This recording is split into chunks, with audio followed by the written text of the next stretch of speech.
Turkey has sent them into the hills and mountains of the southeast and along the border with northern Iraq.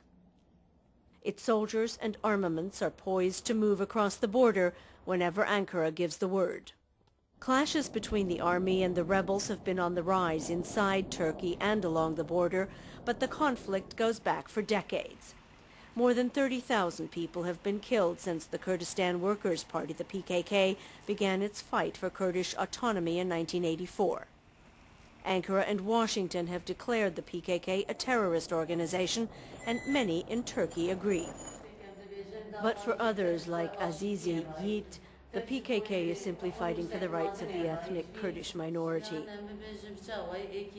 People with children will understand how hard it is, she says. Two of her sons joined the PKK in the 1990s.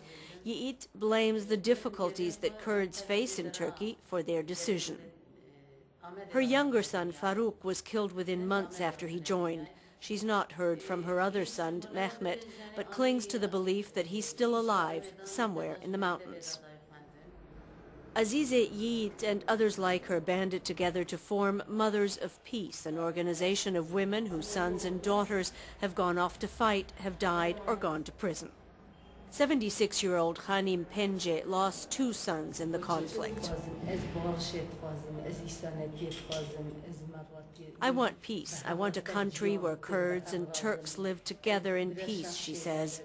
No more war, no more tears of the mothers. Same conflict, more deaths. This time it's Turkish soldiers, police and civil servants killed in the fight with the PKK. Ahmet Büyükburç lost a brother in the conflict and founded his own organization to honor those killed. Our aim is to stop terrorism, he says, adding that it's the duty of all countries to say no to terrorism. Büyükburç believes the killing in Turkey will only stop when the PKK is routed. He says it's time the government takes tougher action. Even in Diyarbakir, in the heartland of Turkey's Kurdish region, there are many who support military action, many who do not. When Turkey celebrated the 84th anniversary of the founding of the Republic, there were parades like this one throughout the country. Towns were awash in a sea of Turkish flags.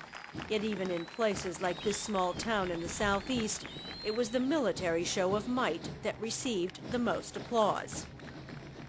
Emotions are mixed and running high on the PKK issue, and there's been increasing pressure on the Turkish government to give the military the go-ahead to get tough, despite calls for restraint from the United States and from Europe.